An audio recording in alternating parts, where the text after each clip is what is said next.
This was probably the hardest company to research when it comes to their name. Like every time I would look up revenue on, profit on, Google was like waiting for me to finish the sentence, but I was done. Like the company is Revenue called on On. Apple. Yeah.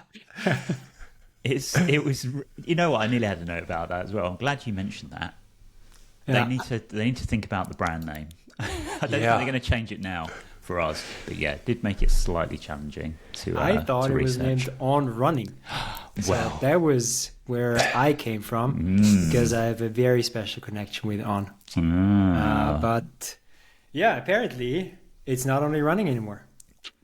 absolutely not. More about that very soon.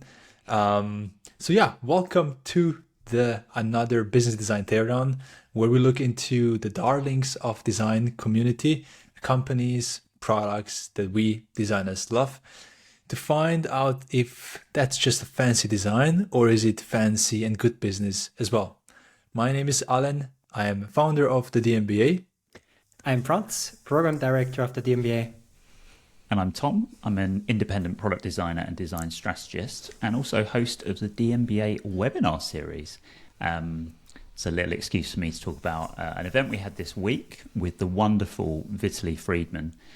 If you were there live, thanks for joining. It was such a great session, so much good stuff in there. Vitaly was as generous as ever with his knowledge. If you weren't there, sort it out. Why weren't you there? But no, I forgive you. You can now watch the recording of that event if you go to d.mba/webinars. You can see all our webinars on there, and just click on the Vitaly one and you'll be able to watch the recording back. It was a fantastic session, and we've got some more cooking coming up very soon. So yeah, were you both there? I know Alan was. I was, yeah. So the topic was metrics, right? So It if you're was. wondering about UX metrics and how to implement those into your work, yeah, Vitaly went.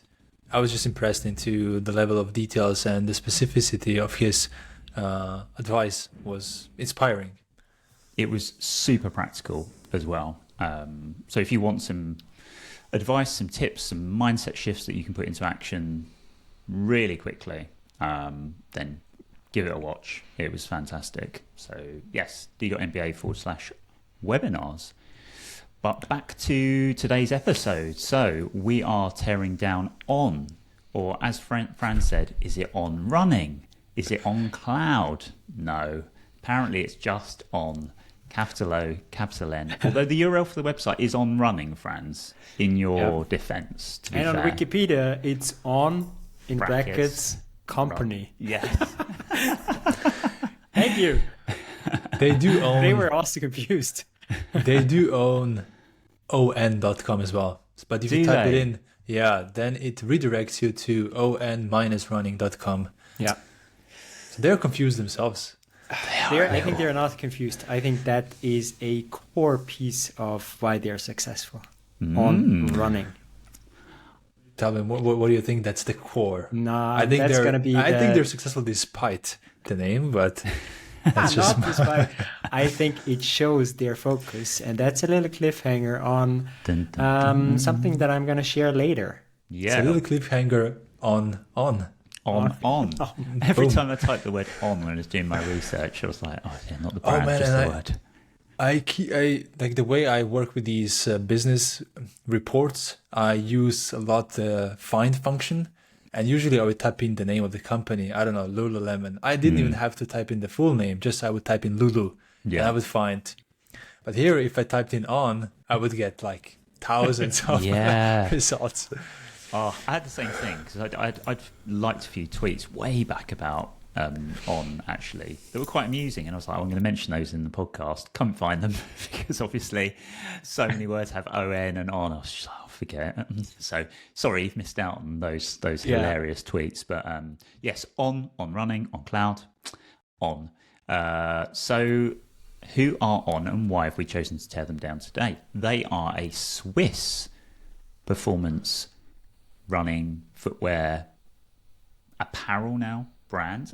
Definitely our first Swiss brand, I believe. Correct me if I'm wrong. Aren't that many huge Swiss brands that we're aware of that are maybe accessible to most of us. Obviously, there's a few in the kind of watch and jewelry space that I'm not sure we will get around to tearing down. But yeah, Swiss brand focused initially on performance shoes, mostly running. We're going to get into that in a sec. But like I said, have expanded now into footwear for other pursuits, but also into apparel. And I'm sure Franz will dive a little deeper into that later. But the focus really, regardless of the pursuit and the type of apparel, is comfort and performance. And the sort of original thinking around the footwear was this should feel like running on a cloud. We'll get into the sort of founders' thinking on that in just a little bit. Why are we tearing them down? Well, this is a brand that has been experiencing massive growth, really having a moment in a space that is really dominated by a few big brands. I wonder who those could be. I don't know if anyone's watching this on YouTube. Franz is representing his favourite today. I'm wearing my heritage. You've got a bit of a love affair with Adidas, right? So you're rocking that today. I know you used to work with them, right? Exactly. So if you work for a company, for such a company that's so lifestyle focused for 4 or 5 years, it's like that's brainwash in reality, right? So yeah, still most of my closet that I own when it comes to sports apparel and shoes is Adidas, except they don't have anything in this sports category, which is rare. So yeah, but I was part of the birth of On. Oh, yeah. When are you going to touch on it? Do you want to do that now? Or are you going to do that in a bit? I will talk about it later, but I can already tell you that I was just starting. So I worked for Adidas while I was a student. So in the very beginning, I was also in shops selling shoes, and later then training staff and like assisting go to market of new products. But in the beginning, it was also just in source selling shoes. And obviously, you don't only have the shoes of your own company, but you also have shoes of every other company. And yeah, that was interesting when On came to the market. Ah, okay. I thought you were going to claim that you had some integral part to play. I'm not. Do you own any stocks? I oversold that a little bit, right? When I said I was part of the birth of On. Teeny little weeny bit, Franz. I'm going to start making all kinds of bold claims to being behind the success of companies. I've got a Lululemon jumper down there. I had nothing to do with their success. Talking of which, yes, I'm repping a Nike top today. Went on a run earlier. Going to talk about that. I believe that Alen is representing our OG Lululemon Teardown brand, Lululemon, as well. So we've got everyone covered, but I don't think On. So yes, On having a moment, definitely. I think a big part of that is due to another reason why we're tearing them down today, which is very, very unique design.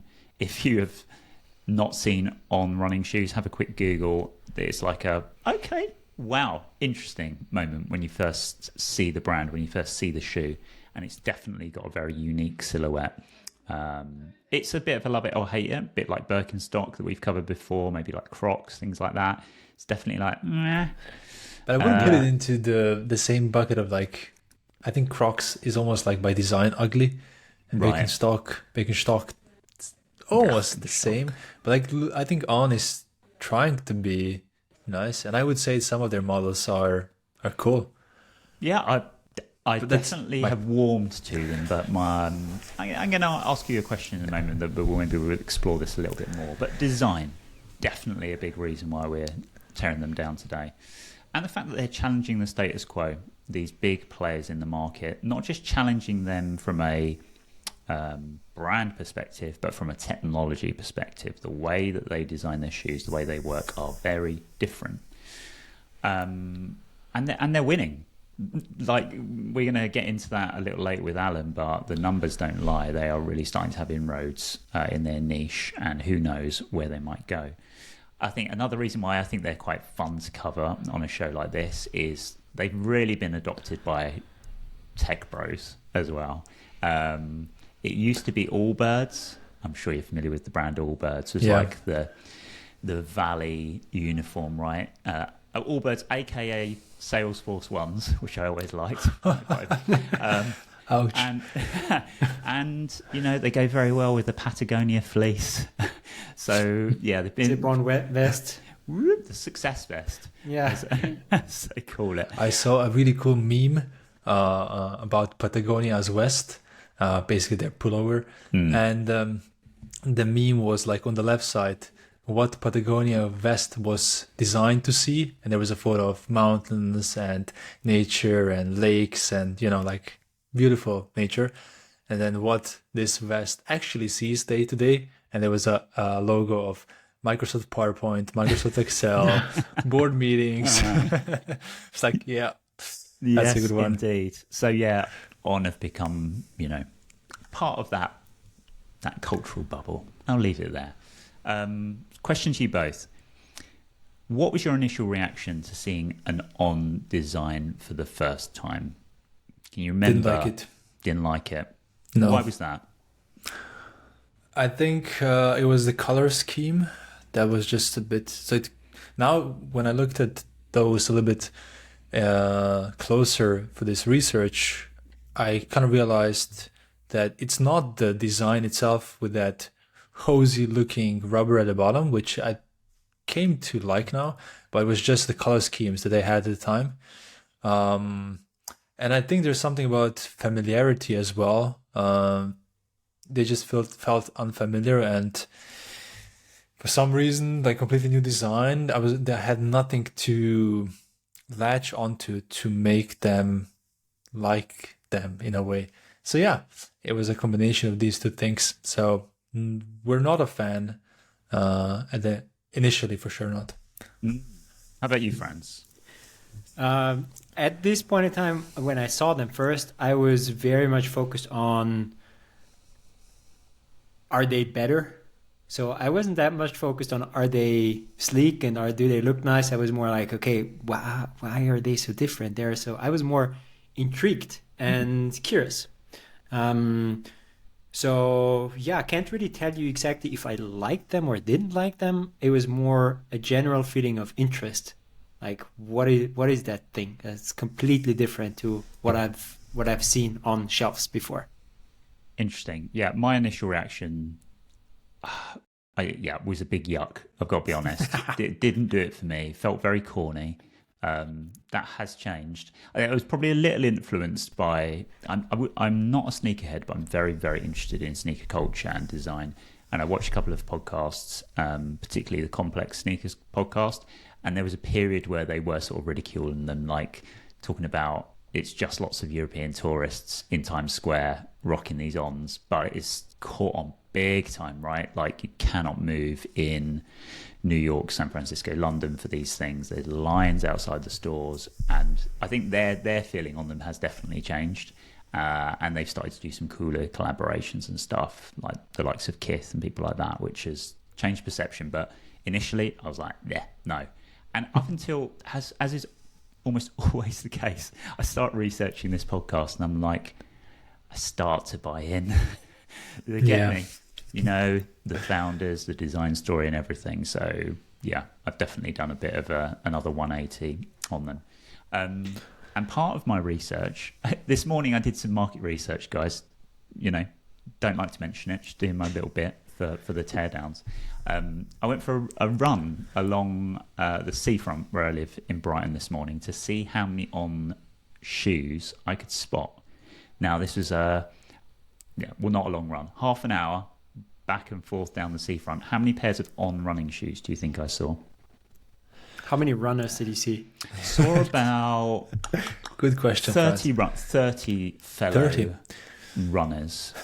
So 30, yeah. What I know from the numbers is that their market share should be around 5 to 10%. So I would go for 1 to 2. I love Franz's just instinct. 3. was a big fat 0, not a single pair.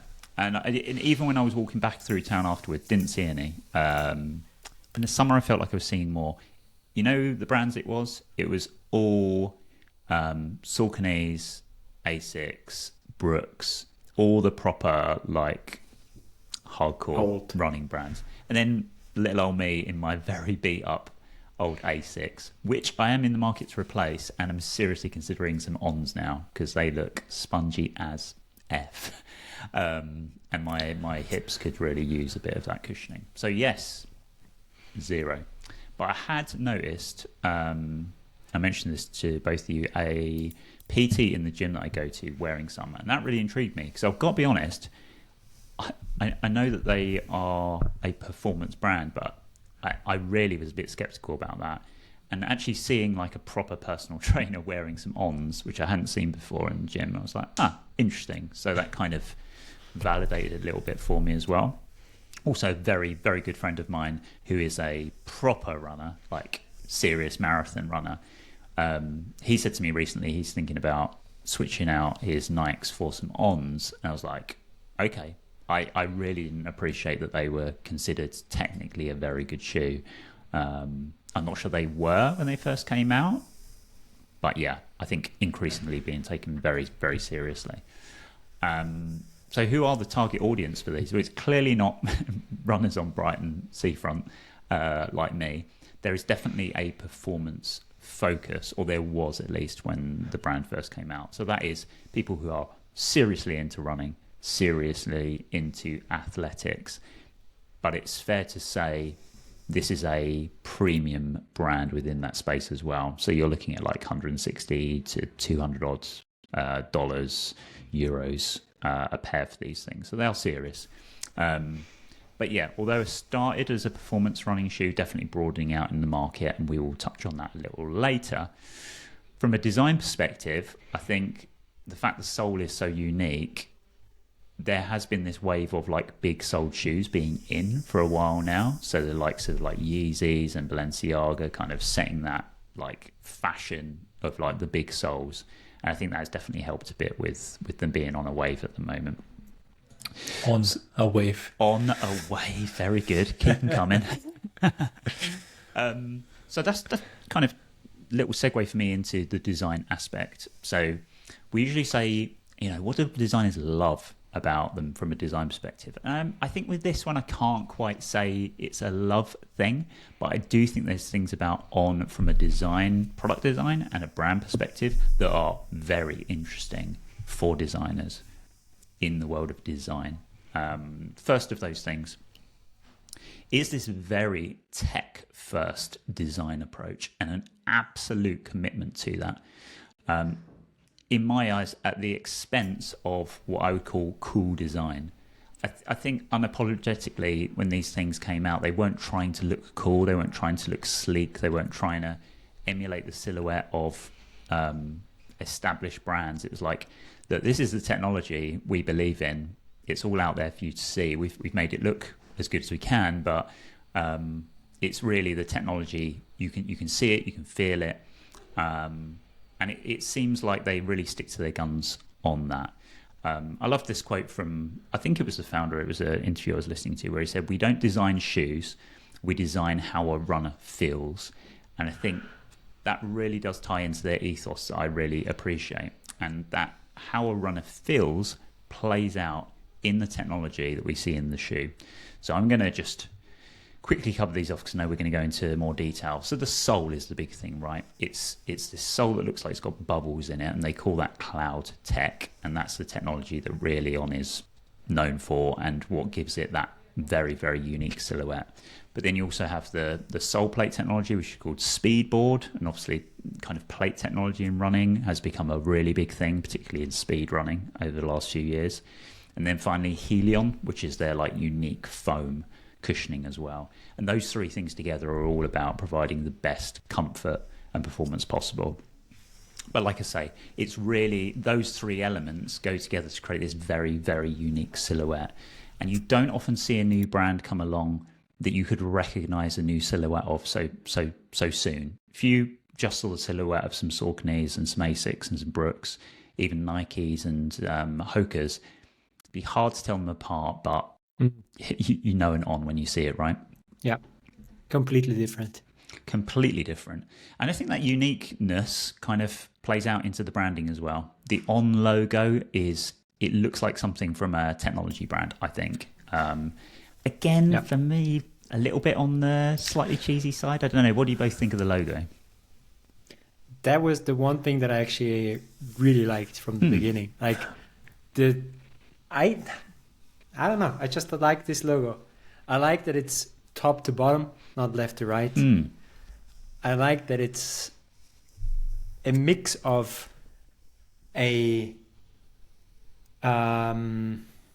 now I'm missing the terms. A mix of or combining shapes with letters. So I don't know. I just liked it. That was the one thing that I also like aesthetically. Okay. Shoes, they were more like, okay, interesting from a tech perspective, from a performance perspective, but the logo is actually one that I appreciate. Nice. Yeah, I didn't love it at first, I've got to be honest. Again, I can totally appreciate the reasons you like it though, and I do think it stands out. Apparently the little like uptick that you see on the O of On was supposed to look like an old style light switch, and the founder said they wanted runners to feel switched on or turned on, not in a sexy way, by through these shoes, right? That feeling, and again, I think it's a little corny, but I appreciate that they're putting themselves out there and don't really care. So yeah, again, respect for that. And if you look at the website, very nice Swiss typography choices, as I would expect. So is it Helvetica? Give me 20 minutes now. Yes, sorry. Oh. Yes, in most cases it is. So it defaults to the kind of local, particularly on Apple standard, which is now a Helvetica copy. But along the stack, it gets to Helvetica very quickly. I'm not sure what they're using like print branding and stuff, but yeah, it's a Swiss sans serif for sure. And I think they execute it so well on the website. I actually think that the brand that I see on foot and that kind of style, you go to the website and I actually think it creates a much, much slicker impression online. Don't you think? I had the same feeling. Like the website didn't match my perception of the store.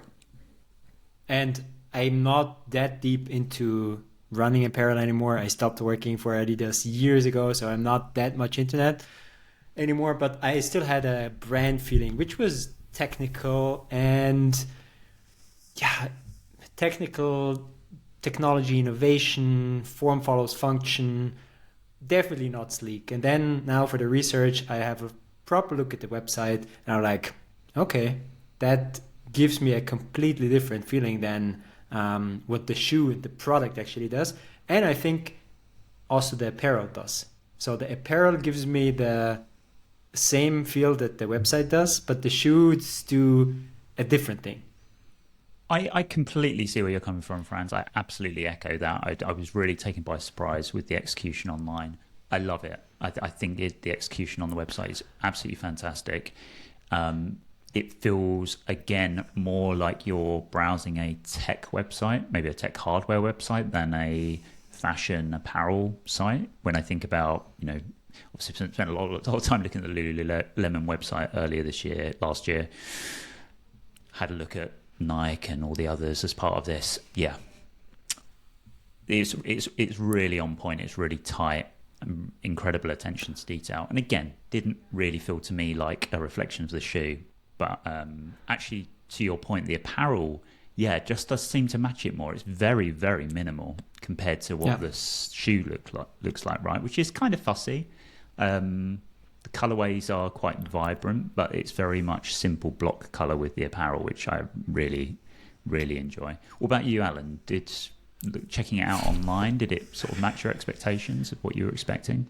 So you know that for this research, I spend more time in their documents than on the company's website. And I wish I could say the same about their annual reports, but it's a mess. You shared a few screenshots on our Slack, and I cannot believe that. Yeah, I mean, that's a recent one as well? It's 2022. 2022, yeah. So things like, like single word title on a page, I don't know, 10, and then the rest of the text on page 11. So things like that should not happen in any document, let alone in the most important document a company creates every year. So I was surprised by that for sure. And I do know that if you are listed in the US, then, you have you're less creative with how your annual report looks like. It does need to have a certain font and certain look to it, but that was just below standard, I would say. So that their financial documents do not match either their shoes or website, but I do agree with both of you that website is, it's sleek. It does make you be like, yeah, I like that. The integration of video and stuff as well, the storytelling. Yeah, but also like how you filter through, and everything is just simple, much more simple than on Nike's website. Maybe it's also because it's just like more focused on one type of sports. Yeah.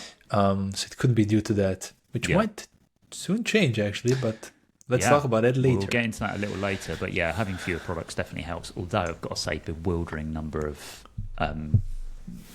running products that I found it hard to distinguish between. Lots of cloud this, cloud that, and anyway, we'll touch on that a little later. The extensive product line. Second, so that's kind of the tech first design approach, which I think is really interesting. The second thing is their approach to innovation. Not necessarily completely unique, but they really own it as part of the brand story, which is they're all about experimentation and prototype first. So when we talk about the origin story, it very much was, let's chop up some garden hose, stick it to the bottom of a shoe and see if it feels right. And that experimentation mindset has carried on. And the founder talks about the fact that they have this ritual that they call monster workshops. I don't know if you came across this. No. So basically they go, right, let's go and create some Frankensteins, and they would literally start cutting shoes up and sticking things to them. It feels very hands-on. It feels very, I don't know. It almost feels too basic as a way to innovate and try ideas, but I really liked it. It sounded really appealing, like nothing's off the table. We're not worried about aesthetic. Just stick things to it and see if it works. They almost don't care how something looks, really. They care how it performs. I don't know if that mantra will always continue as they try to appeal to more people, but it sounds like a fun place to play around with product, for sure. And so, there is this big emphasis on try, don't tell. And that was the way that On originally got retailers to take a punt on On. It's like, a lot of people like, this looks fucking hideous. It's like, well, go for a run in it and you might change your mind. That whole approach to innovation and iteration I really admire and thought was super interesting from a design perspective. And then the final thing that really catches my eye, and I know we are going to go into this, I'm sure, so I won't spend too long, but is the sustainability aspects that obviously in design we are increasingly interested in. It is increasingly a concern for the end consumer, but there's three areas that I think it's not just lip service. They're genuinely doing some super interesting stuff. Franz, are you going to touch on this later? Because go for it. So first of those things is circular economy, really trying to make sure that their shoes can be stripped down completely and all of the elements recycled or repurposed in some way. More interesting to me is this innovation in business model of subscriptions. Have you seen this? I was intrigued by it. I think this for me is the most interesting thing about anything to do with On that I learned about this, which is, and they already have this out there. This isn't something hypothetical. So they have made one of their shoes out of the waste product from a particular type of bean. Can't remember which bean it is now. Maybe one of you can Google that. Doesn't really matter. But it's something to do with the shells of these beans. They've made a material that is pretty long lasting, but not as long lasting as, say, traditional synthetics or leather. So therefore, you subscribe to a subscription for this particular one model of shoe. And after 6 months, you can request to get a new one sent to you. And then you send back the one that you already have, and it is completely recyclable. They can absolutely tear it all down, sort of, I don't know exactly what the process is, kind of melt down almost the materials that the shoe you've sent back is made from, and make another one. 100% recyclable, reusable. And you pay like £25 a month in the UK for this. And yeah, if you want to keep the one you've got for longer than 6 months, which I guess is great from their perspective, you can. But yeah, they'll just keep sending you this shoe. It's SaaS, sneakers as a service. I love that. It's a nice wordplay. Lovely. They don't call it that. That's mine. That's yours. Wow. I mean, they have to. But for me, I was like, to steal that. This is just that really caught my attention, because from a design perspective, it's not just the design of the shoe, right? Which is great, really, really fascinating product design, but designing like a subscription model, the wording, the context, the positioning of a subscription shoe is a really, really interesting design challenge. Yeah. The whole logistics of getting it back and all of that, I just thought, wow, it opens up so many interesting design problems. I fully agree. I personally think this is I don't buy it. I don't think this is a good idea. Like, I don't think this is the final stage of where we're going with circularity. But the thing that I admire so much is that they know this and they still do this. They still try it out, right? So it's like you're having an online shop, you're having like a complicated model, a new product, and you're doing this with the, in my opinion, still not full-baked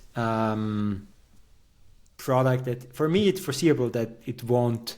Why? What do you think? I mean, why do you first think it's? Yeah, because to me, it's like this is the end game. Like, is it a product that lasts 6 months? Oh, not that part, but I think companies owning their own products and us just renting it, because then the incentives are better aligned for them to be more long-lasting. So with your comment, you were more pointing towards the longevity, not the business model. No, I think there is flaws in the product itself. If you say something needs to be shipped and reshipped and reordered every 6 months, I think this by definition doesn't really match my expectation of sustainability.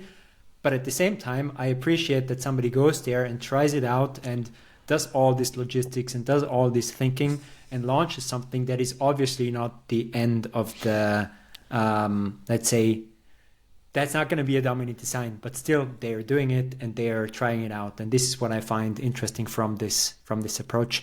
And I will, that's definitely also something that plays into the strategy and how, helping them to be what they are in the market. I completely see where you're coming from now, Franz. And I would say, agree with you. It's maybe not, if you were designing what the future of a trainer business, sneaker business was like and how it was going to be the most sustainable, it's not necessarily that, but it feels like a really interesting step. And I admire the experimentation, which is something I've already touched on as being really interesting from a design perspective. And then to kind of wrap up the sustainability element, which I think is super interesting, is they are also creating a shoe where the materials are all made from carbon capture. So carbon taken before it hits the atmosphere from all kinds of processing and kind of waste, as a waste product before it hits the atmosphere, capturing that, and they have created some sort of material that then they can create a shoe from. This is not ready for market yet, but they are seriously excited about it, spending a lot of money trying to get it moving, and have declared that when they get that working to an industrial level, they are going to share it across the industry. They're like, this is too important to keep to ourselves, this technology. Now, again, a lot of marketing involved in that, but I do again admire the push to try these things. So yeah, those for me are some of the reasons why I think from a design perspective it's a really interesting brand. But yeah, why are they where they are today? So we're going to touch on the origin story. We're going to rewind a little bit and tell you a bit about the people behind this. So probably the most well-known person behind On is a chap called Olivier Bernhard. He is... Can you, Franz, do the German pronunciation of that? Oh, yeah. Actually, Olivier is not pronounced how the German Oliver would be pronounced. So it's not really that German, but Bernhard. Bernhard. I think that's pronounced the German way. Thank you very much. We've always got Franz on hand for these tricky names. Olivier, I'm going to leave his surname for now, very, very successful world-class triathlete and Ironman champion. So comes from a legitimate performance athletics background. This was basically his job for a couple of decades. So he was a 3-time world champion, 1-time European and 15 Swiss champion in various like triathlon, duathlon competitions, also did Ironman, stuff like that. Main takeaway from me about this guy, he is extremely likable. I don't know if you've like watched interviews with him and stuff, but yeah, he seems like a really cool dude. I'd want to hang out with Olivier. Yeah, I agree. Really likable, charismatic. Yeah, fun kind of dude, and passionate about finding the ideal running shoe. So he kind of left the sport, was thinking, how can I apply myself? I've been using other brands for a very long time, but he really believed that he could innovate on that and do something better.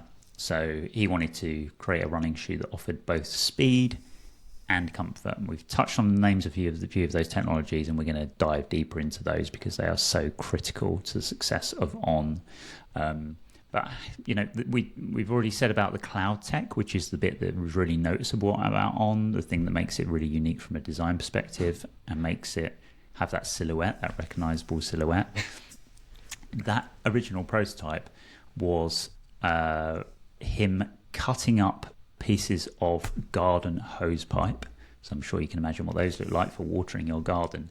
And then just gluing them to the bottom of one of his running shoes, because he believed that compression could do something for performance. Can you imagine that? Going, yeah, I'm just gonna chop up my garden hose and go out for a run with it glued to the bottom of my feet. I mean, I would almost certainly not do it. The one thing that stuck to me when you said their approach to innovation and design and these monster workshops, yes, that it almost feels too basic for innovation. That's the feeling I got when I heard this story. Is that innovation? You're sticking a garden hose to a shoe, but then apparently it is. And I like this approach of taking such a basic idea and then turning it into something that is apparently not only different but also better. Apparently so. And so he had this sort of Franken shoe that he had been testing out and was like, there's something here.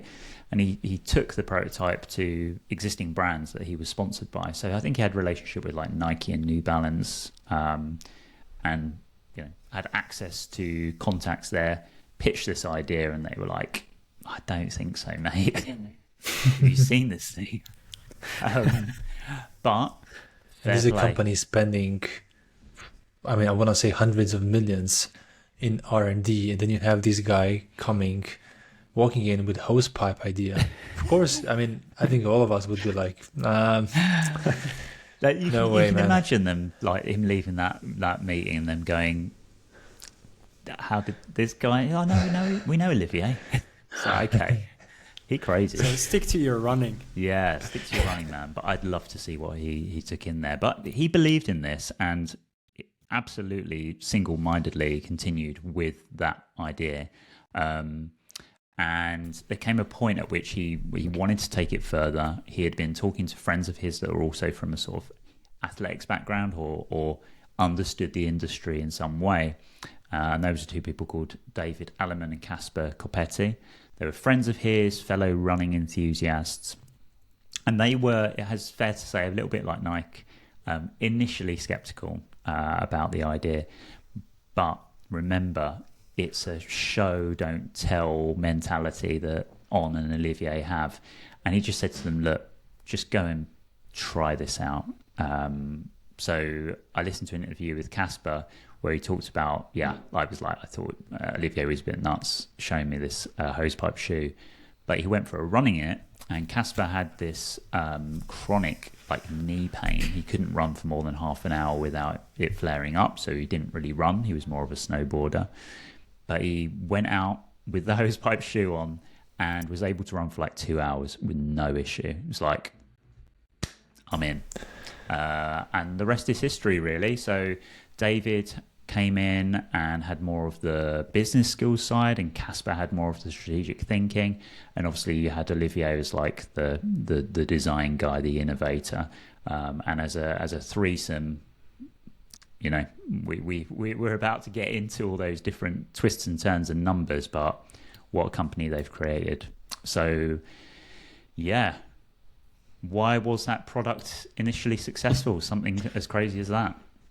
Yeah, I mean it's an interesting story. Three people, one having this weird, I like the garden hose shoe term, and then two business people. So interesting story to even start a company in Switzerland. But let's think about the shoe just in general. And Tom, I know you just told us that you're a runner. How many pairs of shoes do you have? Should caveat that I'm very a lot. No. I run not very far, but try and do it regularly. More so recently, I have to say, because people who know me will be like, "When did Tom become a runner?" So this is reasonably last few months starting to run more and more. I tended to do more in cycling stuff. So just saying. How many pairs of shoes do I have? Not that many. I would say 10 pairs of shoes, but not for running. I have literally only for running. One pair of running shoes. My beat up old Asics that I am going to replace in the next couple of weeks. That's cool. And Alen, I don't know if you run, right? I think I know that you do not run regularly. I don't like running. If I do sprints. But yeah, so I don't have running shoes as such. I have something that's a mix between running and hiking shoe. I think it's Nike Trail. Yeah. So as an ambitious runner that only runs on the street, so no trail running, you have at least 2 pairs of shoes. So one comfortable, soft cushioning for everyday runs, but that also keeps you comfortable for doing long distance, right? And then you have another pair of shoes that's the more athletic one, a direct shoe, a responsive shoe with minimal cushioning. And that one gives you the direct feedback from the ground and stimulates you to run fast. Wait, Franz, so do you run? How do you know all of these things? How do you know that people usually have 2 pairs? First, I do run. And secondly, that was so I was working for Adidas for 5 years, and I was in stores and training shop stuff I don't know, for 4 or 5 years. So running shoe market works like this, that if the first thing is you buy one shoe, everyday shoe, good cushioning. As soon as you're more ambitious, you add a different type of shoe, so a more direct shoe. And these 2 types of shoes are, let's say, your basic wardrobe if you're a more ambitious runner, and that is for having two shoes for two different types of runs, right? The first one is the everyday run, and the other one is the interval training, fast-paced runs, or actual races. And that's what the market looked like and still kind of looks like. And that was also what the technology, the reason for this is also the technology that was available at the time. So cushioning is basically done with foam. And then if you put more foam, then you have more cushioning, but less responsiveness. If you put less foam, then you have less cushioning, more responsive, and so on. So now I want you to think back of in 2010, right? So these two kinds of shoes. And On actually solved exactly that trade-off, that you did not have to buy two different shoes. So the On shoe completely solved that with this rubber hose technology, let's say.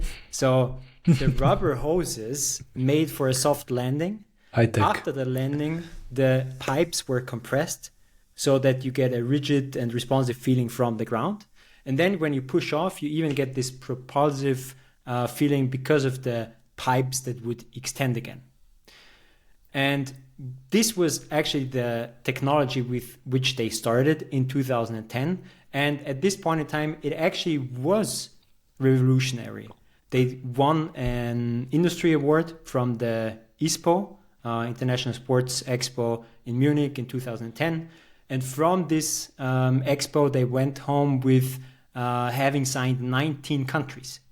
That was just like half a year after they had their first idea for the company and for this one shoe. 19 companies off the first deal. 19 countries. 19 countries. Yeah, So, that's going into this expo, they told themselves, we're focusing just on Germany, Austria, and Switzerland. We're not doing any other deals. And then they drove back 3 days later with 19 countries. Yeah. And dealer also told them, hey, if you cannot deliver by June, then you can call me again next year because my season is over. Yeah. And at this point in time, they also didn't have like a production ready shoe. They just had this prototype, but still they got such a great success early on that they got a real boost from this. And now they're a public company, still growing tremendously, and actually really made it in the industry. We'll talk about numbers later, and we'll hear that it is actually a successful company. So now what I would do usually is go through the company history and tell you about the moves of the company that they made during the year, and then sum it up with a strategy playbook, right? This is how. This time you don't have to because you were there, right? You were this there. time- You were the puppet master. I don't have to tell you that because I made all of that. No. So this time, I'd actually like to turn this around and start with the playbook. Nice. The reason for that is that the strategy playbook is already quite known to us and even to regular listeners. So think about Lululemon. Okay, that's kind of okay because it's a sports brand, right? Think about Birkenstock. Okay, that's also close because it's a shoe brand. But now I also want you to think about Dyson and how they took similar steps. So now playbook, 3 simple steps, and don't pin me down on that, but still 3 simple steps of getting or becoming a challenger brand that's actually quite successful. First, you go after a specialty market and aim for winning that. This time, namely triathlon. So no, don't think running as in general, right? Think about triathlon. Then, step number 2, spin premium and aim for adoption beyond your target group. So Lululemon, Athleisure, Patagonia, Tech Bros, Birkenstock, not only granola people. Ouch. What else do we have? Yeah, Dyson, not only people hoovering their room, but also vacuum but also blow drying their hands. So outside adoption of your specialty. So find your niche, and if you do it well enough, it will start filtering out to other people the appeal, right? Exactly. If you spin it also premium. Yes. And then diversify and internationalize. So obviously this is like super generalized, but the awesome thing is when I researched that, I was just so reminded of these brands that I just listed, that it's so similar at what they did. But now obviously what's really interesting when you think about it is what they actually did in order to make it happen, right? So let's think about these 3 steps in this playbook of going after a specialty market and trying to win that, then spinning it premium and aiming for adoption beyond this target market, and then diversifying and internationalizing. And think about these 3 steps and how they actually made that happen with On. You forgot step number 4. What is it? Use Helvetica. Always. On the way. Get your Swiss That's apparel. typeface out. Yeah. Okay, so going after specialty market, and that's exactly what On did in the very beginning. The athlete was in the center. There was this very successful triathlon athlete, but as you know, triathlon isn't the biggest sport in the world, right? It's a very niche sport, and even like there are very few pro athletes, and even these pro athletes, they're not really, let's say, financially well paid. Did you come across how much money Olivier was making? Yeah, it was like 150 a year when he was at the absolute peak of his career, I think, something like that, 150,000 euros. It's all Swiss francs, maybe? I don't know. No, but doesn't it's all matter. somewhere it's there. Like if you're a pro athlete and you're winning, I don't know, 15 Ironmans, which is like the top league of your sport, and you're making this, it's like, decent amount of money, but also you gotta love that you're sport. on the top of your like sport. So at this like relatively, it's maybe not. But what triathletes are is, and I hope you take this as a compliment, fellow triathletes, when you're listening, they're nerds. Nerds. Like they spend hours and hours training, because like a successful race is like 8 to 10 hours. I listened to a podcast with Casper talking to it was like a running tri podcast, and they talked about the distinction. I didn't realize this, that triathletes are really into technology. Like most runners, not that bothered. Like the equipment kind, there's a bit of interest, but you can pretty much lace up anything.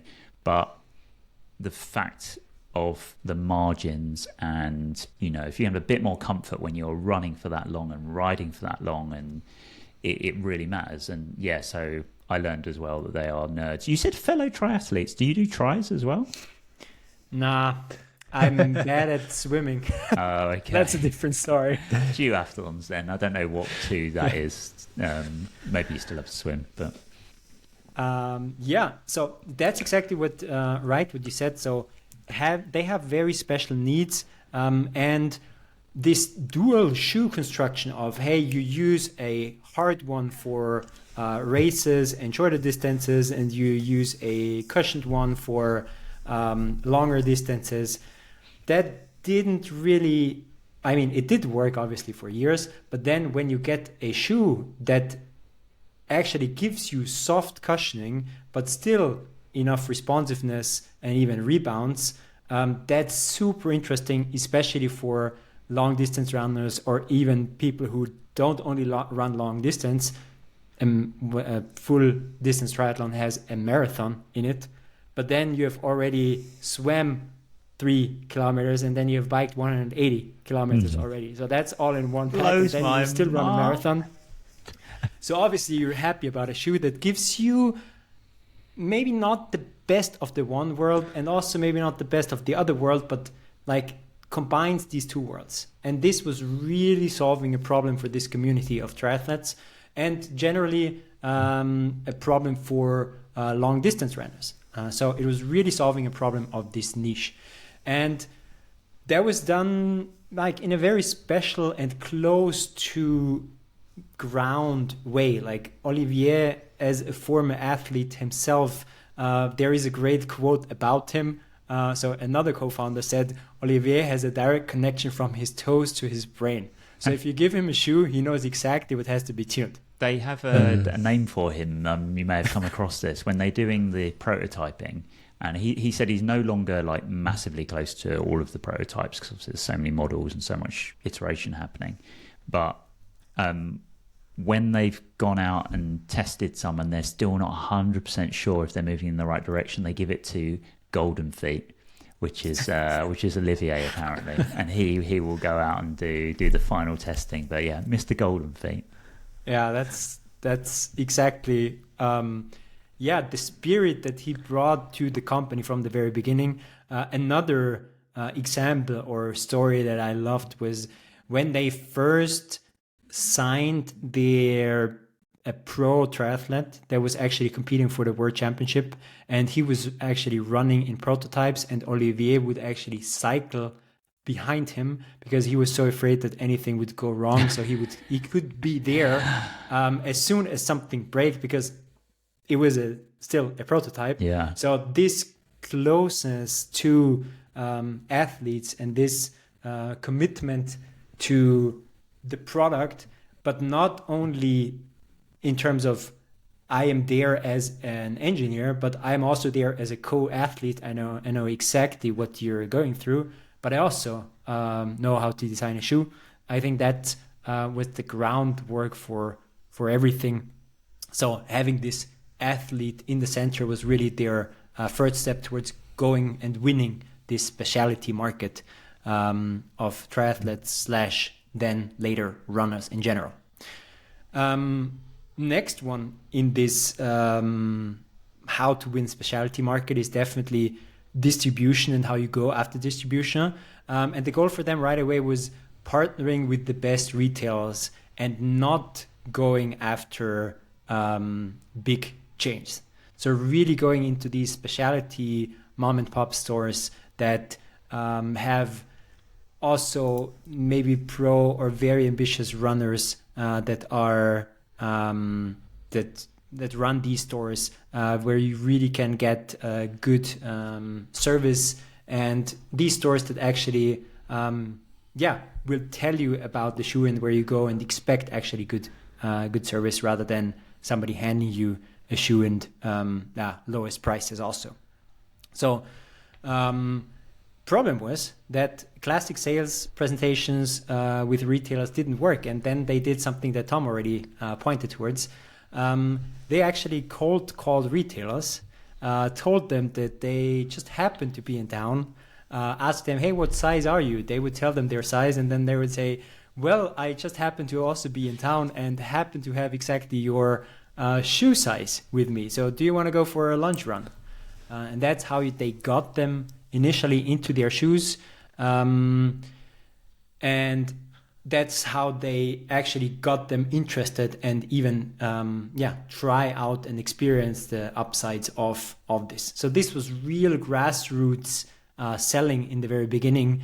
And imagine doing this in, like, we are not talking about Lego in the 1960s where somebody goes to a store, knocks on the store, says, hey, do you want to sell this? No, we were talking about 2011 where somebody knocks on a store door or cold calls them and says, hey, I have a new running shoe and I know that you sell Brooks and Adidas and Nike, but I still would like to go for a run with you because I think they're good. So that tactic is also, I don't know, it doesn't really feel like it's a tactic for 2010, right? But it's still what they did with their grassroots approach. And then imagine you are in the store. You have convinced this shopkeeper, and then you have something on the wall that is just different, that really helps with adoption. And I told you I was regularly working in sports stores when On came out, and it was a real eye catcher. So people went into the store, they had a look at the shoe wall, and everything looked the same, right? It was just different colors. But if you had a look at Adidas, Nike, Brooks, Saucony, you name it, it's the brand that you either like or you don't like. And then there's a little bit of colorway that's different. And then there's a little bit of like design tweaks that is different. But in the end, it's all the same. So you would actually not be able to convince somebody to try an Adidas if they were already, hey, I want to buy my new Essex or I want to buy my new Nike because I already am used to Nike. But when they came across the On shoe, they're like, and I think I just want to try on this one. Yeah, that's exactly how I feel. I need to get some new running shoes. I'm going to go, there's like a running shop opposite where I work and you can go on the treadmill and everything. And I'm like, I just need to try them out. Even if they're like, oh, they're not quite right for you. I'm like, I just need to see what the hype's all about. Yeah. It's such a differentiator, their design, isn't it? That you're just so intrigued by it. So I can see why it might have worked to get these retailers on board. That was a super interesting experience for myself. Like if you have these diehard fans, they go in there and say, give me this shoe in this size. And then that's it. And then if you have the, let's say, occasional runners, they go in there, they scan the wall and they really like this one. And then they say, give me this one because I like it visually. And you cannot convince them otherwise. Like if you cannot convince the one person to try something out, something different, and you can also not convince the other person to try out something different because the one was settled before they came in and the other one settled visually what they liked. Yeah, it's, I'm going to try not to be too influenced by visuals because it's a real performance thing, isn't it? You want like the best thing for your feet and just, it doesn't really matter. But it does. Like, I can't help it. Like, I really am drawn to the Hokas. I really, really like the design of those, for example. I don't really love the design of Ons, but if they feel better and, like, I get a bit of performance boost, it's hard not to give them a go. And that's the whole thing that there was the only other brand that people were actually willing to try. So they were so intrigued by this brand being different, by being actually having a visual innovation, visual technology, that even if they were settled on their Essex already, or even if they only liked the Nike, they were still okay with trying out this because it was so different that they was like, okay, maybe that is different. Maybe I can get some upside from trying this, but okay, I don't like this color of the Brooks, so I'm not even trying it. So how different can it be? It looks, apart from the color, it looks the same. Yeah. So this visual innovation, visual technology is something that really helped them also get off the ground in the stores. That reminds me of the story that probably most of you know, which is just why Apple chose white color for the iPods, AirPods. Headphones, right? Headphone cables. Yeah, initially cables even. So everyone else used the black, they used the white, so you could know that this person, despite having their phone in their pocket, if the headphone jack and the cable is white, they have Apple. So the visibility aspect was really crucial. It's hard to not notice these shoes on feet. Especially since they just rocketed everywhere. I'm like, what are these? Ugh, what are they? Was my initial reaction. Yeah, the interesting thing is, and that's how the story goes, as soon as you get somebody in, they try it on, and then you either hate it and you're like, nah, doesn't interest me, doesn't fit me, or they're like, actually that does feel different. Then you can actually tell people the story, right? It doesn't really make sense to tell them about how this is different, the upsides of this. It's more like, okay, it's different. Do you want to try it on? Yes, let's try it on. It feels different, and then people are receptive of a story because they first feel the difference, and then they are also receptive on being told the technological difference or the significance of the innovation. And you know what this reminded me of? You said Apple cables. For me, it was Dyson. Like playing on the difference, being different, also a design that was standing out and a design that actually showcased the insight and the technology in it. And that is very similar to On, when you have a design that doesn't hide your technology and doesn't hide innovation, but actually maybe even a little bit brutally and clunky show it off so that you can get people to experience it. And obviously that only makes sense if there is actually a difference later. So if you have something that's maybe not as visually pleasing, then you try it on and then it's even worse. Yeah, imagine that if you're like, man, this is hard, this is out of my comfort zone and it doesn't really work.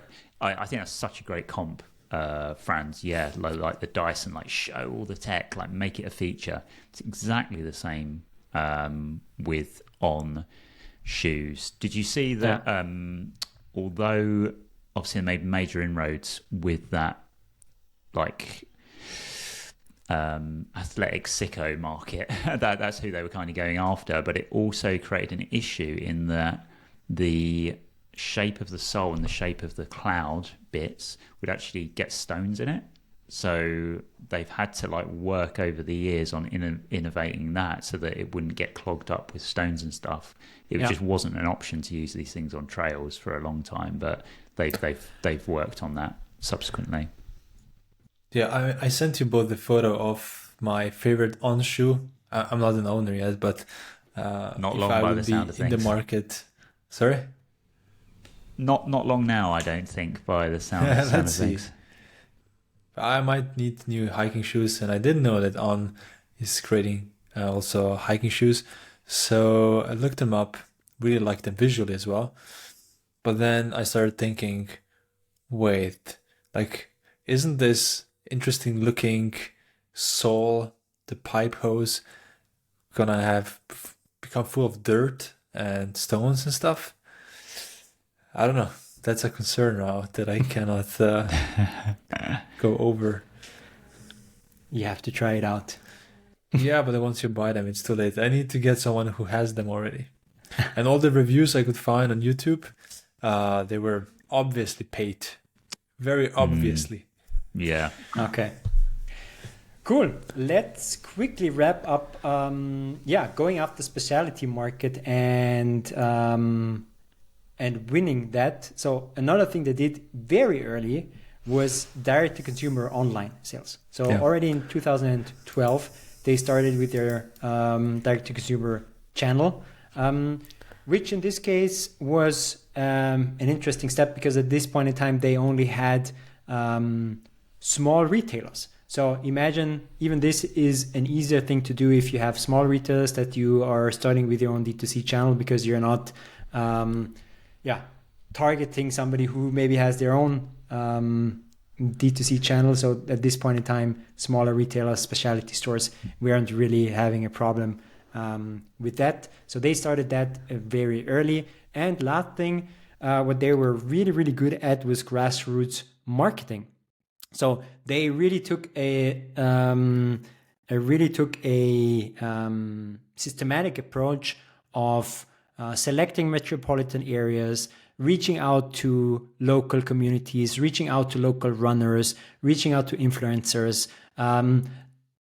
kind of going after the best athletes, but not necessarily, and leveraging their connections that Olivier had from his time as an athlete, and going very early into community runs and really connecting with local people. So through this with this approach, they actually entered every market, and they were quite early with going outside of Switzerland, obviously, because you're not really building a global brand within an 8 million population country. But this is how they entered every market. quite methodically. And these tactics actually help them to, eventually win the specialized running market. So now, how do you define that? They defined it by taking over or taking the number one or taking over the market share from Hoka, actually being the, let's say, earlier winner of the specialized segment. And I'm not going to go deeper into numbers because I guess we're going to hear about the actual size of On and how it compares to other sports brands later from Alen. But now winning over a specialized running market actually brings them in the position for step number 2, spinning premium and aiming for broader adoption. Here, it's for me always questionable how much of a strategy this can be, right? So how much strategy can be behind suddenly entering pop culture, like being seen on the red carpet as a huge surprise, right? It's 2014, you have this running brand that is not really sleek in design, but still kind of has won over the hearts of a lot of triathletes. And then you're on the red carpet. So for many of these things, or similar example, Tech Bros wearing it together with Patagonia. So that's not really, that almost always feels a little bit arbitrary and not really like a strategic move. But at the same time, I would argue that some early decisions actually really help them to do that. And just in general, it can be taken also, or that also in turn means that it can be taken as a playbook move. So first thing is design, this form follows function, not being shiny, Swiss design tradition, no running shoe bling. What else is on this list?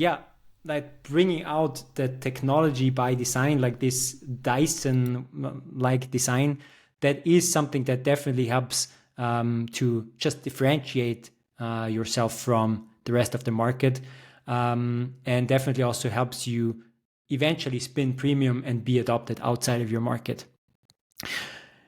At the same time, I also feel like spinning premium and being able to jump from one market to the other is also not possible if you haven't completed step 1.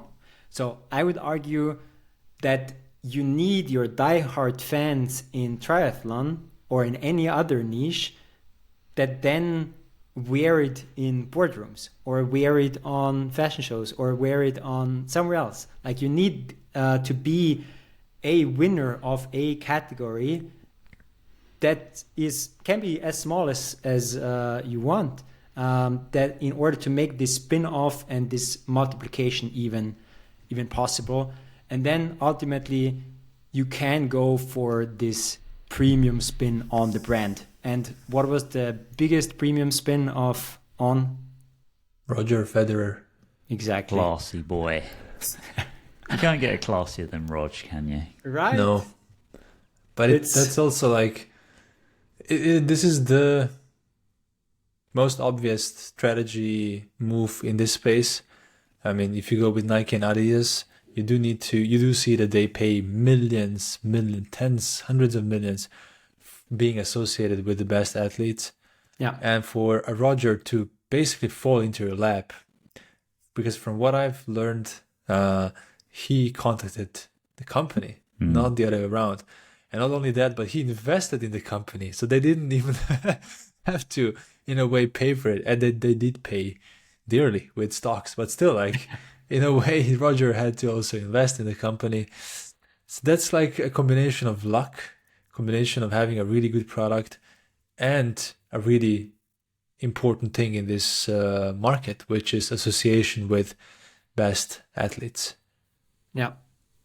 I fully agree. This falls also under the category of, it kind of happened to them and fell into their lap, but also being smart with your moves.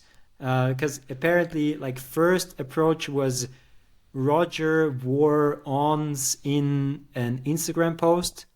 Then they approached him and said, "Hey, do you want to have dinner?" Then Roger is Swiss, this company is Swiss, so they did sit down, they did talk about it. And then Roger actually was the one making the move, saying, "Hey, I want to be part of this." And then they said, "Well, yeah, but sports endorsement isn't really our thing. That's not what we want to do. We don't want you to be our, let's say, endorsement partner, and we pay you a huge sum of money. But what we can do is that you pay us money and you buy into the company." So I think on the one hand, as I said, also this like pop culture slip into pop culture that is luck, but at the same time they really showed that they were smart using this opportunity, and also again doing it quite differently than other companies maybe would have done it. Yeah, definitely a very different way of doing a hookup with a celebrity athlete. Got his sweet 3%, which I'm sure we'll get into the numbers. That's turned out pretty well for Roger.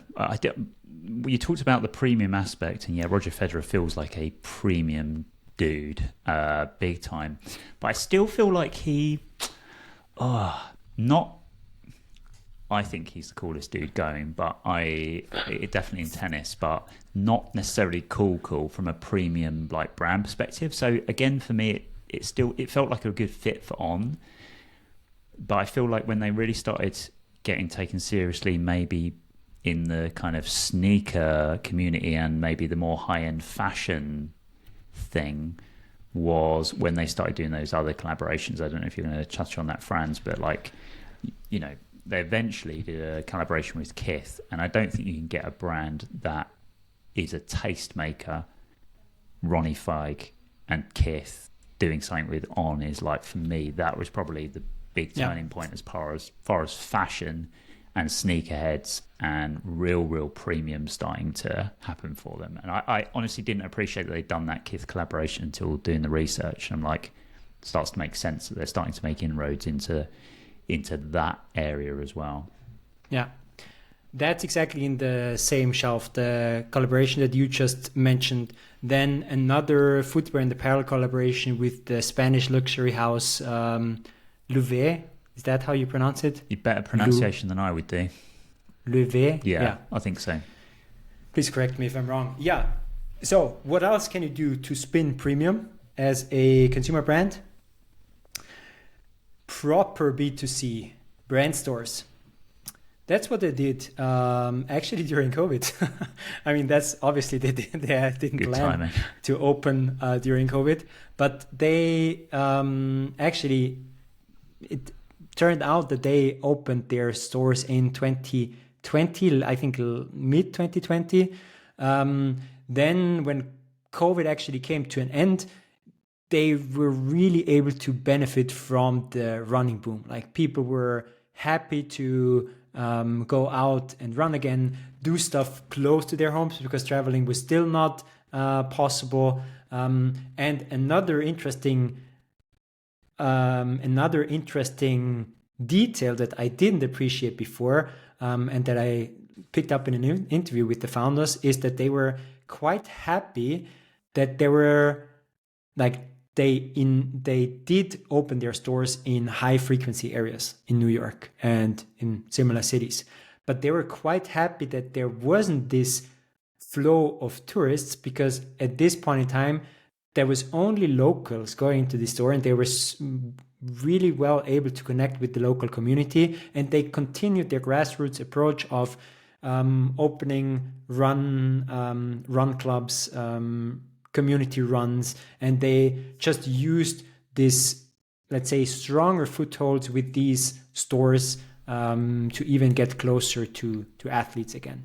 So it's not that they spun premium in a way that they gave up their proximity to athletes and to users, but actually they used it in order to even boost that with their own stores. And another thing that I found interesting in these stores is their retail concept. I have never been to a On store. The latest or the first ones, they were in 2020. So yeah, didn't know first that they even existed, but also didn't go to any. Have you ever been in an On store? No, it was going to be a question to both of you. Have you been in one? I'd love to take a look around because, it does look quite interesting. The interesting thing that I heard was that they even went into rethinking how you would buy a running shoe, and the biggest downside they found was that you actually have very limited interaction time with your service person. Because they actually exit the conversation to get the shoe in your size and come back. And then they would likely exit their conversation again because something wouldn't fit. So what they did is actually redesigning the store around the central piece of furniture with all shoes available in all sizes. So the only thing that these clerks would have to do is open a drawer and take out the shoe that the customer that stands in front of them needs. And this way they can maximize the FaceTime and interaction time, and minimize what they call transaction time, where you basically just do stuff in order to make this transaction happen. So I found that really interesting, that this having the athlete and the user in the center even translated in their store concept. I really like that. That does sound cool. Love to check that out. I'm a bit gutted there's not one close to me, but might be in London in a couple of weeks, so give them a go. Cool, yeah. And the last one, I think we already heard the last step that also helped them to spin premium and aim for broader adoption, which is experimenting with business model and focusing on sustainability. That's just let's say the topic that already also helps you to be successful in the current market, right? With this Cloud Neo, and I'm not going to go more into this 100% recyclable shoe with the sneaker as a service, because Tom has already introduced it to perfection. Yeah, dead interesting though. I think you made a really valid point earlier though, Franz, that it's not necessarily the perfect end game, but it shows an appetite for trying these things out that I think we all admire. Yeah. Cool. Step 3. Now that you have this broad recognition of your brand, obviously you also need products that serve the broader audience. So you need to diversify the portfolio, and that's going to be a short one, right? So first one, natural step, going into apparel, which kind of has a different look and feel than their shoes, which I found interesting. Then going into hiking, again, obvious step for them because they are a Swiss company. Then going into tennis, opening this vertical, again, obvious step for them because they have Roger. But also going into athleisure and fashion, going after the trend with the big soles, comfort and cushioning, this mellow design that they didn't really have before. Now we're at a point where they have less than half of the revenue coming from dedicated running gear. So that is really the completion of step number 3. And maybe that's not really step number 3 in terms of a sequence, but something that they have done quite early, but definitely a step in the playbook to become a successful brand, become a successful challenger brand. And I know that in this episode, I have referenced a lot of other brands. If you found yourself puzzled why, then you can have a listen to the Dyson episode. Then you will realize the let's say technology outwards design. Then the second step for me, like spinning premium, for me that was closest to Birkenstock, like how they managed to first see that somebody wore them on red carpet and then went into this premium collaborations with designers. So I think step 2 was best also shown in the Birkenstock episode. And the last one, I think you can again do with Dyson this diversification of portfolio and thinking of where you're strong and where you can enter, which other verticals you can enter. That for me was very close to Dyson, and also Lululemon. Yeah, I think Lulu's a big one. The yoga niche, probably more of a niche than running, to be fair. And then obviously the running one there, and being a premium one, and then starting to expand into other pursuits. That feels like the closest comp to me. But yeah, really nice kind of thread there, Franz, from ones we've done before. There's definitely some nice patterns. I'm really curious which brand of shoe you actually run in, Franz. Me? What kind of question is this? Yeah, of course. Geez, sorry. How could I even question? Obviously, it's Adidas. No, the thing is, it does wear off a little bit currently. The reason is that now the things that I own from my time at Adidas are like the last pieces are breaking. That actually speaks for the brand. If only had a subscription and could send them off. No. I don't know of any of such a service from Adidas, but yeah, I'm now slowly opening up to other brands. But yeah, or you can see how successful they were at branding me, and I was only working there for 4 or 5 years during my studies, actually. So that was only part-time, and that was 10 years ago, more than 10 years ago. Wow. And now I'm still like not a single different other running shoe than Adidas in my closet. I've been researching running shoes, and there's one particular model of theirs that's like mad expensive. I'm not going to buy them because they're designed for fast runners, not like me with the plates and everything. But Adidas hasn't shown up a whole bunch for me in all the other categories. It seems to be like the really high end stuff, but conversation for another time. But yeah, a brand that I expected to show up more, but it doesn't really in the more wide consumer running space. But yeah, you can correct me if I'm wrong at some point, Franz. But yeah. Let's not go there. Let's go into the actual hard stuff, hard numbers. Yeah, not hard. I'm curious about the main stuff. So that was an hour and a half of intro for what you really came for, which is the numbers. Not hard in terms of no, it's difficult, fine. but hard in terms of the facts. The hard. Hard facts. So the intro is over. Let's get into the hard, into the facts. As always, we're gonna play a little bit of the guessing game. Just trying to understand how successful On really is. We've mentioned a few times today, it's a success story, but what does that mean in terms of the numbers? So I have here 4 brands that Franz and Tom, you're gonna now try to guess if On is bigger or smaller in terms of the revenue. And we're gonna start with just an easy one, just something to warm up to, okay? So the first brand we are comparing On with is Nike. Yeah. So does On or Nike have higher revenue? I mean, it's my boy. Nike. It's got to be, isn't it? Yeah. Uh-huh. Yeah, it's gonna be by many, many, many factors, I would say. How many factors? I'm going to say 20x.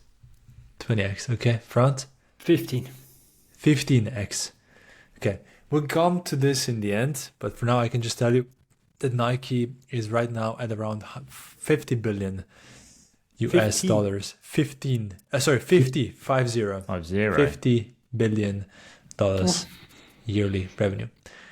Okay, next one. Let's compare our beloved On with our beloved Lululemon. So hot warms. Revenue wise, which one is bigger?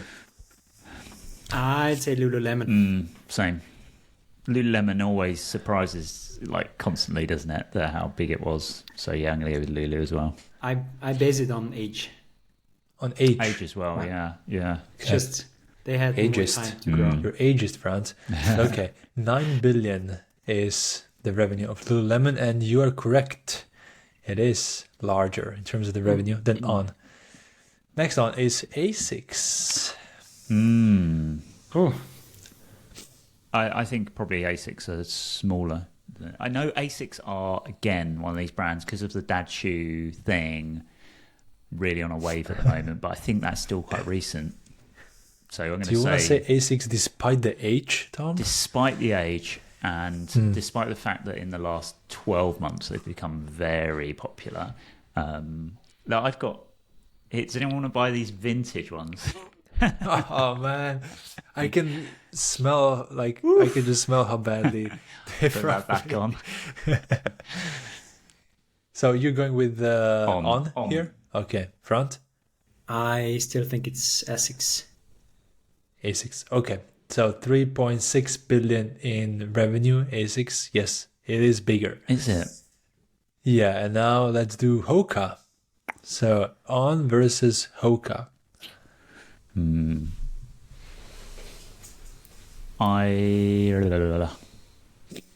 man. You know what? When I was researching this episode, watched a lot of YouTube stuff around them. Every advert was Hoka. It's like they are targeting hard, trying to, draw me away. I'm going to say on still. Same. So Franz, you're going with on Yeah. for the first time? Mm-hmm. Okay, and you would be correct. Which makes me think that you did actually a little bit of research this time on the revenue of these companies. I only knew Nike, actually. Okay. So on with the estimated revenue for 2023, we don't have the exact numbers yet, but based on the quarterly report from the third quarter of 2023, it is estimated they will reach 1.8 billion in the Swiss francs, which is a little bit over 2 billion in US dollars, which puts it over Hoka, which is 1.4 billion. And going back to the Nike versus On comparison, Franz, you said 15x, and what did you say, Tom? I think I said 20x. 20x, yeah, it's 25x. Yeah, still a long way, but they're on a good path. So Tell you something else I learned doing this podcast research. I'm not ashamed to admit that I did not realise that in Switzerland they still use a franc as a currency. I don't know why I assumed it was a euro country. I had no idea. yeah, That's just how thick The I reason am. that's funny is that where do you live and what currency do you have? Oh yeah, tell me about it, mate. Yeah, I would happily have the euro. I know my company's just a bit weird as well. My country. Yeah. Yeah. I feel like Switzerland's got their shit together though. I feel like they're better at the decisions. I'm not going to make a joke about neutral running things. Anyway, carry on. Yeah.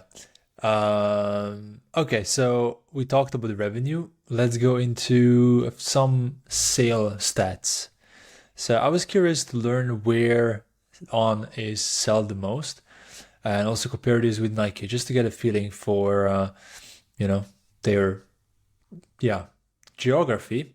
So in terms of the geography, I was assuming that most of their revenue comes from Europe, because usually the country or the region you're from is also your best-selling region.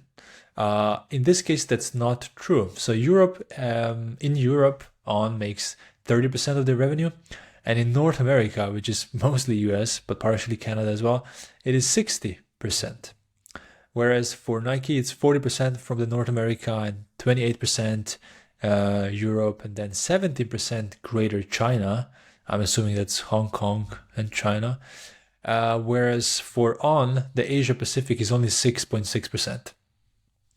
And this is another recurring theme in these podcasts, which is, they can grow their Chinese presence, which these numbers also support. Another thing I was trying to understand is the ratio of how much they sell direct to consumer versus wholesale, because that's one of the things they mention a lot in their financial documents. It's like, we have very strong direct to consumer presence. And the reason companies like to talk about this is because when you sell directly, you make more money, because you don't have to split this with someone else, so-called middleman. For On, the direct to consumer is 36% and wholesale is 64%. And I again had a look at Nike, and the numbers are somewhere there. Actually, Nike has a higher direct-to-consumer ratio. They have 42%, which is very impressive for a company of this size. 40% direct-to-consumer. Yeah. Sorry, what did you say, Franz? I didn't expect Nike to have such a high percentage of D2C. And now we come to the thing I was really surprised about, which is what percentage of On's revenue is coming from shoes versus other products. Do you want to take a guess, Tom and Franz? I have to admit, I think Franz might have already given us a spoiler on this one. Spoiler? Not exactly the same.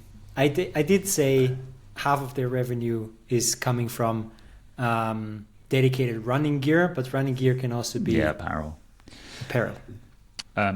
We're going to guess. So I'm going to say it's clearly surprising. So I'm going to say 40% from apparel.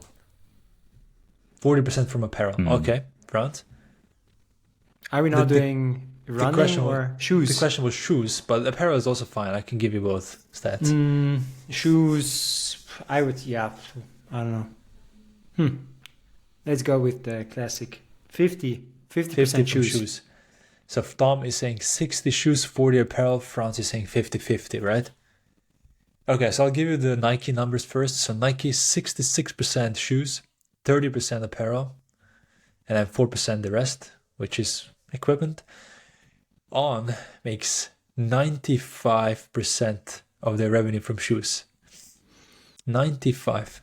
Shouldn't have been that surprised, actually, but yeah. Yeah, I was. I mean, the point here is they stress this in their financial documents. They're overly reliant on shoes at the moment, which is again also great growth potential. And I'll talk about this in a bit, but first I have to tell you a story. So as every week preparing for this podcast, every time I open the financial documents, and the way these annual reports are structured is there's a first section called risks, and then after the risks come description of the business, and then numbers and so on.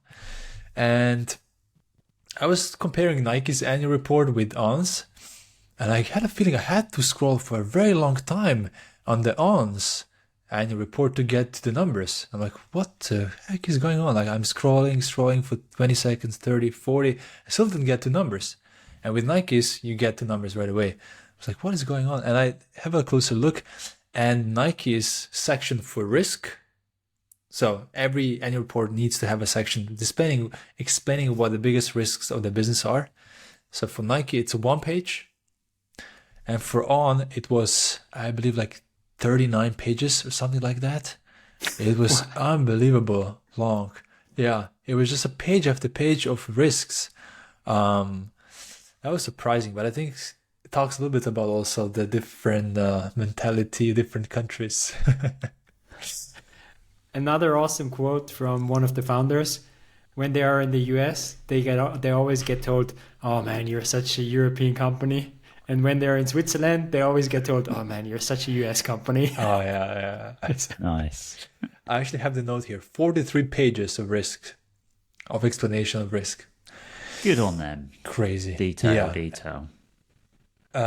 But they also talk about the opportunities, and that's what I do want to spend some time on, because On has, I believe, a really bright future. So just looking at the last 4 years of how their revenue developed is impressive. So in 2020, they had 500 million in revenue, 2021, 850, 2022, 1.3 billion, and then now apparently it's going to be over 2 billion in 2023. So a company which is already, pretty big, quadrupled in 4 years. So it went from 500 million to 2 billion. Wish I'd got in early on that one. Maybe like Roger, right? Roger about with 3%. I'll come to how much Roger has Roger's made with done this. all right, hasn't I actually didn't have a look at if he made more money with this investment than anything else. That would be an interesting comparison, but I think it has to be up there with his best. I think there's an interview with him with Complex with Matt Welty, who's great, like really good interview, and talks about the Jordan comparison of like the deal Jordan made with percentage sales versus Roger's Nike contract, I think this has been a very smart move. Yeah, it's a playbook. A lot of very, very good. The biggest stars in sports are not doing. But he's like, he said, like, I'm lucky. I can afford to delay my payouts. Right, I've got to that stage. Whereas he respects a lot of athletes want to just take a signing bonus and be happy with that. Yeah. But yeah, we'll get into that. It's crazy. So as I was saying, so for 2020 to 23, in 4 years, the company quadrupled. At the same time, the running shoe market, which is what you always want to compare. So did the whole market grow as much as the company, or did the company outpace the market? And yeah, On is outpacing the market by astonishing rate, because running shoes is expected to grow 4% year over year over the next 5-6 years, which tells you that the delta between the two is huge. So On is doing something right, for sure. And I think you touched upon this, Franz, like their avenues for growth. So what I came across is there are different ways they can look at their growth. One is obviously the product expansion. So not only shoes, we talked about 95% stat. So they could do more than shoes, apparel, and so on. Then it's also they could do more than running, do different sports. Then it's geographical expansion. They can do more than Asia. They can do more in Asia. And then also distribution expansion, having more stores of their own, relying more on D2C, direct to consumer. So yeah, a lot of opportunities for growth. And there's one more thing I wanted to share with you to illustrate this point, which is if you compare On's website with Nike's website and have a look at the categories. So I'm going to just read out the categories of what shoes or sport product you can buy from each of these two companies. So if you go on On's website, you basically have 6 categories: road running shoes, hiking shoes, lifestyle shoes, tennis shoes, track and field shoes. Right? That's the categories. If you go on Nike's website, listen to this: lifestyle, running, football, training and gym, yoga, basketball, American football, baseball, golf, tennis, athletics, walking, volleyball, netball, rugby, hockey, dance, high intensity interval training, cheerleading, women only category, but still, and as the last one, cycling. And there's probably more. There are almost certainly more in other categories as well. It's nuts. Probably. Yeah.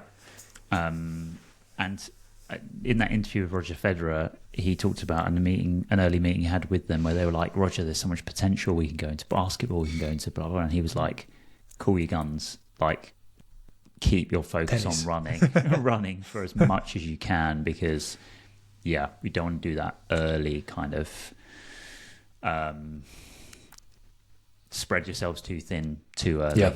Become very well known for doing this technical thing very well in running, and we'll take it from there, because clearly, they've not expanded massively into other areas yet, and they're growing very, very well. So, must be difficult to resist, but they're in a position where they can hold fire. But yeah, so much potential categories for them to go into. A lot. But it's also true that maybe their technology better fits to certain sports than others, so they have to also. Can you imagine what the basketball ones are going to look like for those big leaps? It's going to be like... Yeah. I mean, I do have a question about mechanical doping and where is the line? It's like, is it a 50 mil? I think it's the limit for Olympic athletes and sole height and stuff. I know one of the Adidas ones you wouldn't be allowed to wear in the Olympics and stuff like that. Sorry, Franz, for when you're going after Austria's gold medal. But... yeah, not sure what it is in other sports though. Yeah, not sure either. But I do want to talk about numbers a little bit more if you love it. Let's go further into the gross margin, one of my favorite things. So just a quick reminder what gross margin is. It's basically the money a company makes from selling its product, and after they deduct all the expenses directly associated with making this product. So I like to say that this is basically how profitable a product is. So for On shoes, this would basically be, so the expenses that would be deducted from the revenue, from the top line, would be obviously like materials, textiles, rubber, and so on, manufacturing expenses, maybe the licensing deals, quality control, and so on. So another guessing game, we will now compare On in terms of the gross margin with the same companies, with Nike, Lululemon, Hoka, and Asics. So first, let's do, I'm thinking whether it's better to, yeah, let's reverse it. And I'll just ask you this way. Which of the companies, Nike, Asics, Hoka, or Lululemon, if any, have higher gross margin than On gross margin? None of them. Lululemon. You're close, Franz, but Tom is correct. None of them. So On has actually impressive 59.9% gross margin. Lululemon has 57, Hoka 50, Asics 50, and Nike 45. I have to confess that number revealed itself to me in my research, and yeah, it seemed very, very healthy. Yeah, not as healthy as ESOP, but still super healthy for this type of product. And I think it also shows that On is investing differently than Nike and other companies. The good news is also the company is not just profitable with its product. So it's not just gross margin that is positive, it's also the net margin. So the company has been profitable since 2022 in terms of the net profitability, which is very important for them because they went public in 2021. So just a few words on that as well. So in 2021, Swiss company has went public, not in Switzerland, has gone public in New York, because it just makes sense to be there. I think Birkenstock has done the same. It's just the most liquid, so to say, stock exchange. On the very first day, the stocks were offered for $24 a piece, and they went up almost to $40. But now the company is trading at $27.5. So this is now end of January 2023. At the same time, we have to say that it was not the best time for IPOs in the last few years. Just one example, for example, is Bumble, so the dating app. They were listed at $43. That increased to $76, and now the company is trading at $14.3. Yikes.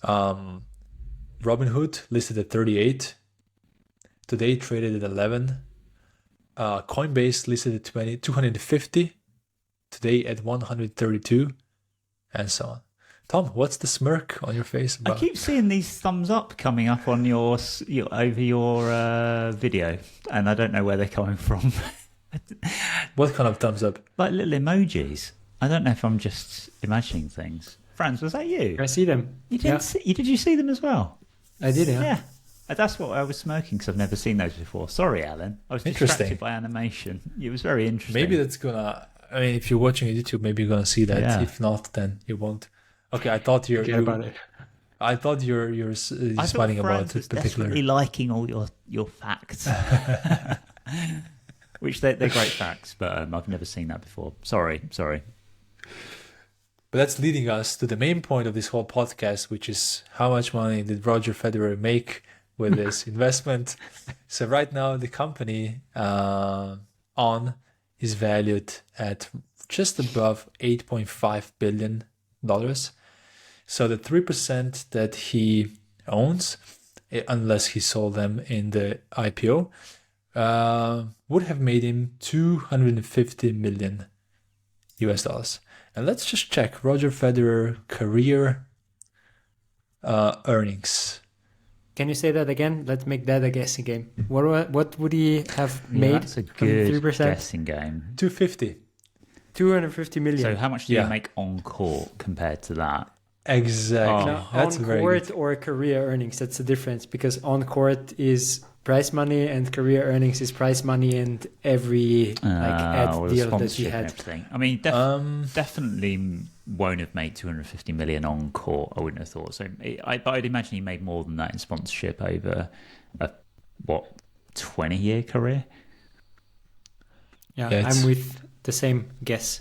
On course prize money, maybe not, but with advertising deals. Wise, I think that's true. Insane. Took him a little less time. Yeah. So your guess was that he made more career earnings. If it's no, it's just prize money. Just prize money. Then I imagine that he's like way less in prize money. So it's 130.6 million in prize money since 1998. Yeah, but I'm still looking for like the total, package. Mm. So all the other deals, because he did sign a 300 million deal with Uniqlo alone. Yeah, so that was crazy. Yeah. Good guessing, Tom. Yeah, enjoyed that. Getting better. We like it when sports numbers come up occasionally, but Rog doing some good deals. Yeah, not just rocking on the field, but also off the field. Yeah. So and I think that was a good deal for both for both parties. Big time. Yes. So now that we learned all of that about On, how do we feel about it? It's judgment time, Franz. Would you buy, hold, sell? Well, as always, since this is a public company, we do have to preface this with saying that this is not an investment advice. This is just for entertainment purposes. Yeah, I think that you could still buy On. The biggest concern that I have is the balance between, let's say, being this specialized brand that really comes from performance, that helped them to actually spin out into the lifestyle area, and now kind of becoming a lifestyle brand. So Tom already talked about him not seeing any shoes. I also made a quick check in terms of how many people run awning shoes in the athlete area. So that wasn't a lot. Marathon winners. I just did a quick Google, and I think I found 2023 Boston Marathon won in the female top 25 and 0 in the male 25 top 25.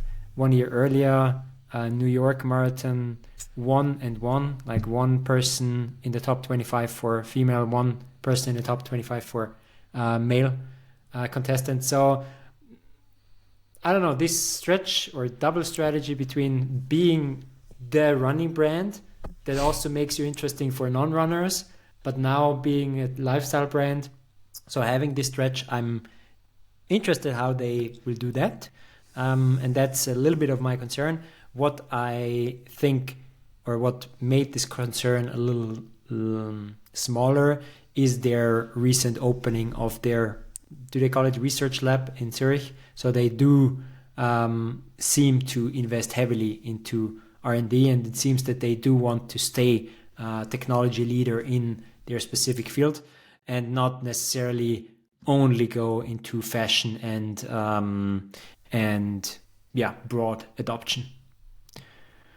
Yeah. Which they need to do both if they want to keep their current growth, right? So you're not going to grow only by being the specialty sports brand or a triathlon brand, but you will also not stay so awesome if you're only doing, let's say, broad public mass adoption products.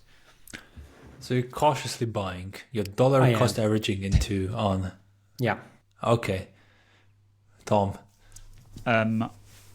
I think probably definitely inclined on the buy side. It feels like there's not much risk the other way.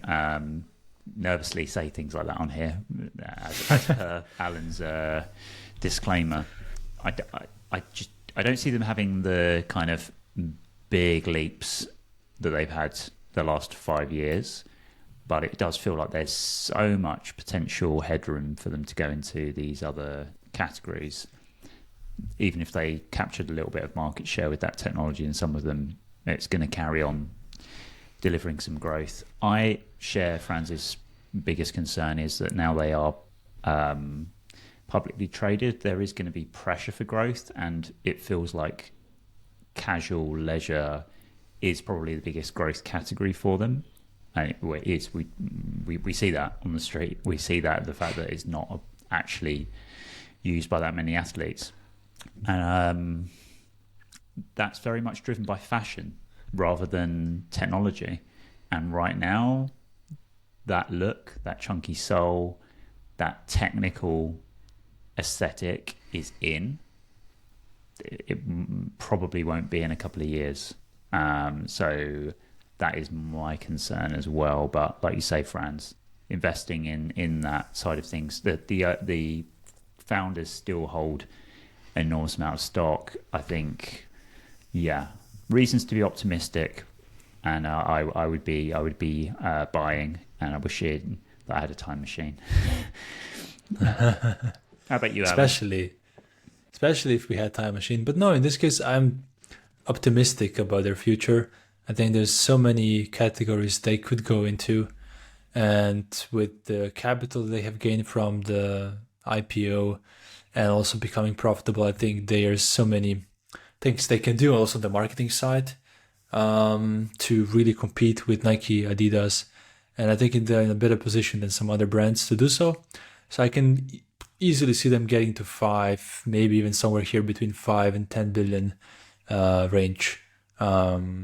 So I'm optimistic about their future for sure. Nice. Yeah. Yeah.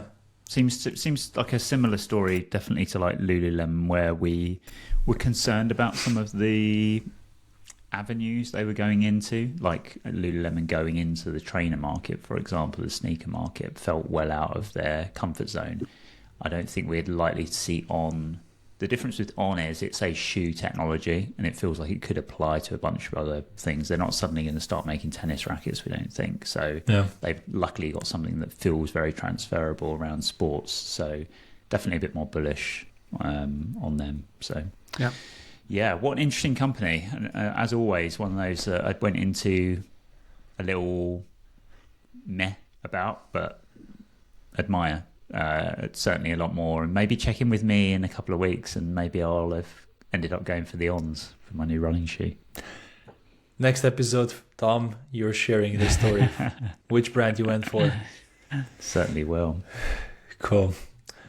Well, I believe that's it. Nice job on the on. on. Yeah, on. So thanks everyone for your attention. Oh, actually, if you did enjoy this episode, you will also enjoy our 7-day free email course. It's what we call Mini MBA. And you sign up for the Mini MBA, you receive an email each day teaching you a business concept relevant for designers. Some of those that we covered in this episode, some of those that are just general relevant for our work. So if you enjoyed this type of content, you will definitely enjoy our Mini MBA. And to sign up, head over to d.mba / as Tom says, / mini minus MBA. So that's d.mba / mini minus MBA. Thanks, Franz. See you in the next one. See you. Thank you. See you. Bye-bye.